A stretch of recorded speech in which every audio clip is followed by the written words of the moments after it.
The title of this book is Truth or Tradition. It is written by our beloved brother Digio. We are in chapter 10 of this book. The title of chapter 10, Learning in Pleasant Way. Chapter 10, subpart 4.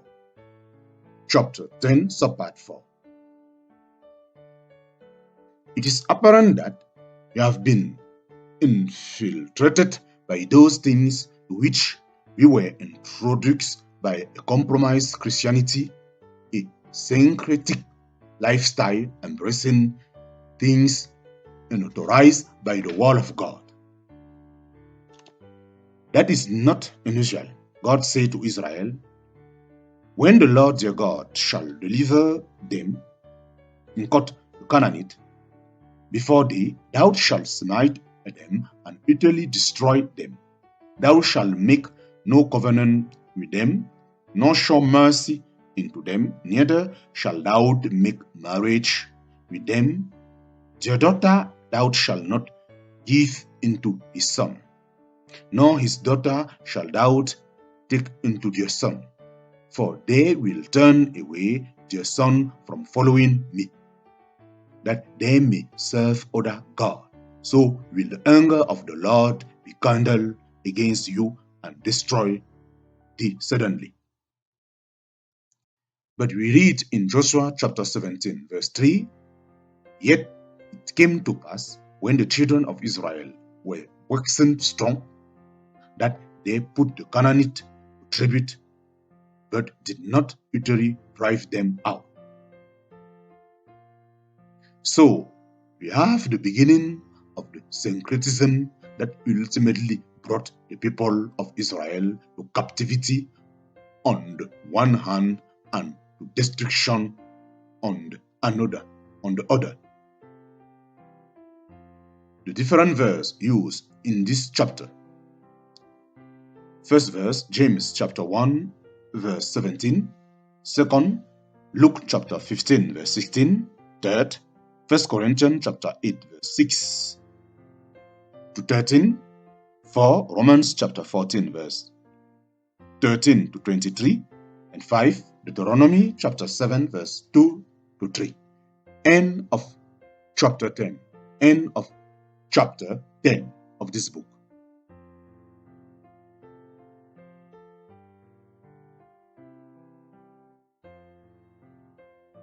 Chapter 11. Chapter 11. Present your body. Chapter 11. Present your body. I remember the title of the book, Truth or Tradition. We are now in chapter 11. Chapter 11. Present your body. God has not changed. He is the same yesterday, today, and forever.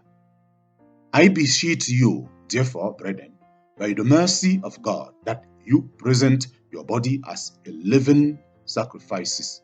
You present your body a living sacrifices, holy, acceptable unto God, which is your reasonable service. And be not conformed to this world, but be transformed by the renewing of your mind, that you may prove and God demonstrate what is that good and acceptable and perfect will of God. What Paul is calling upon us to do is to prove, and God, that is, demonstrate through our life and lifestyle what is God's perfect will. That after all is what man was created for in the first place. When sin spoiled that, man was then redeemed so that he might once again be capable of demonstrating only the will of God. The writer of the New Testament explained that there is a great gulf between the world and the church.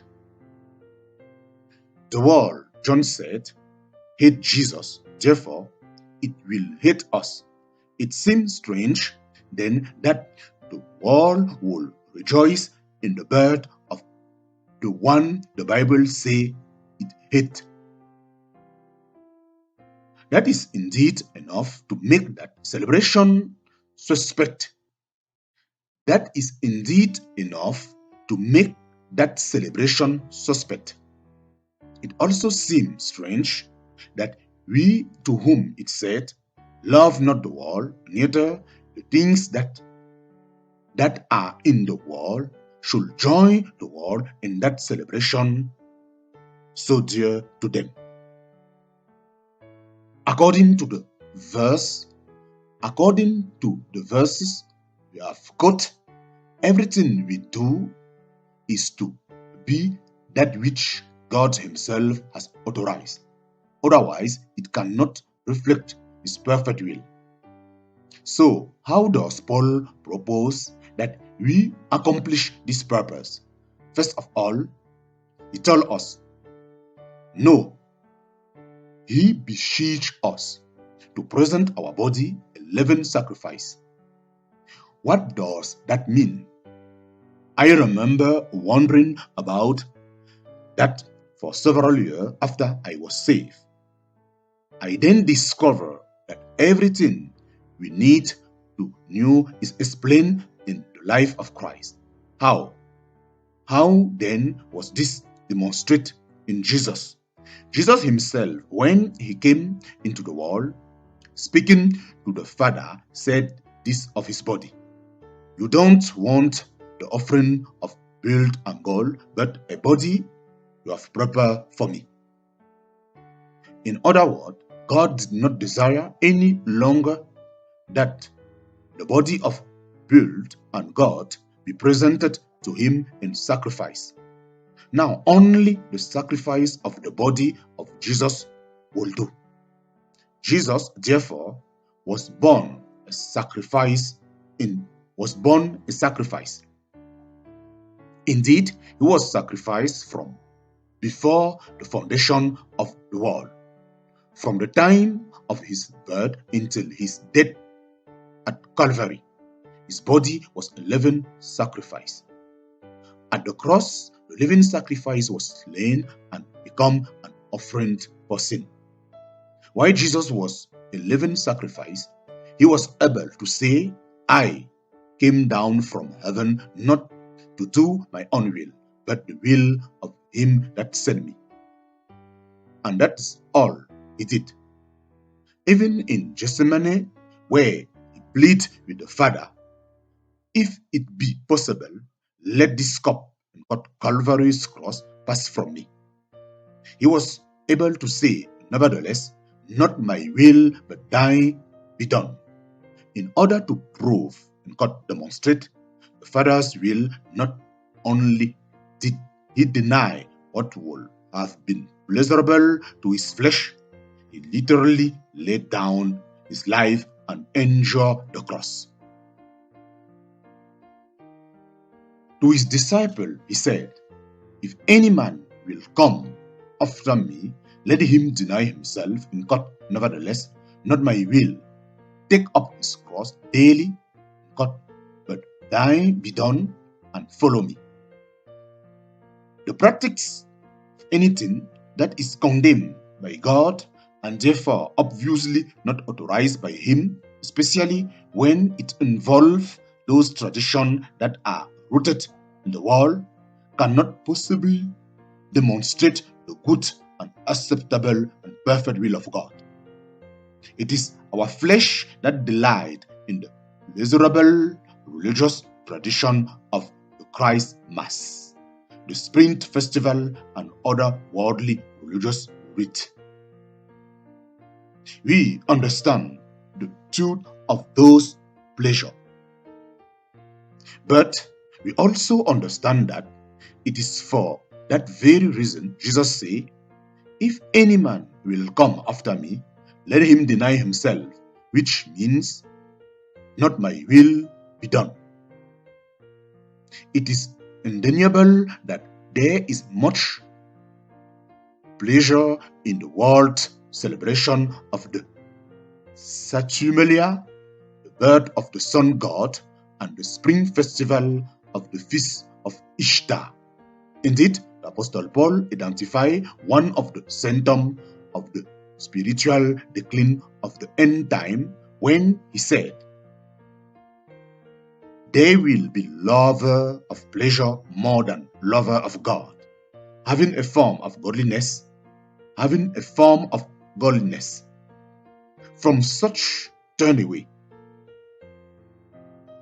It is this denial of worldly pleasure that constitutes, at least in part, presenting our body a living sacrifice, holy, acceptable unto God, which Paul say is our reasonable service. After saying, present your body, Paul tells us, be not conformed to this world.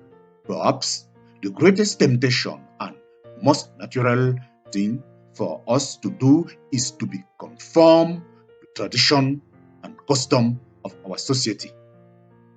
After all, who wants to enjoy the stigma of non-conformity, of being an all-ball? The problem of Noah's day consisted in the marriage between the Son of God and the daughter of men, which translates for our day into the marriage of the church with the world. Nowhere is this more obvious than it is in our holiday tradition and Christian increasing participation. This conformity to the world precipitates God's judgment by water, and as Jesus predicted, it will also precede judgment that will mark the end of this present age. No wonder Paul exhorted us, come out from among them and be separate and touch not the unclean thing.